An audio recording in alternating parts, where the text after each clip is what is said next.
Ay, anong oras to? May klase pa ako.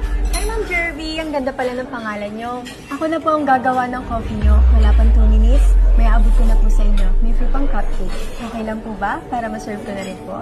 Pwede ba yung may strawberry niya? Oo naman po. Favorite ko po yan, ma'am. Ang ko lang yung tanga. Isinuwa nga mo. Baka narinig ka ng mga customer. Lamos sila.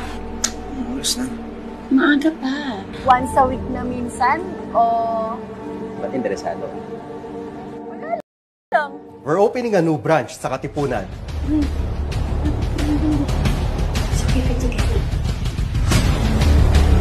Parang bata ang puta.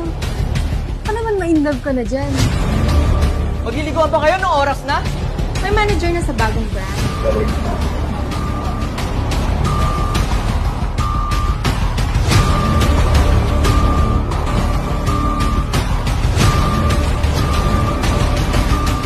Ex-mate ka bang ayaw mo sa akin italan? Subukan ko lang.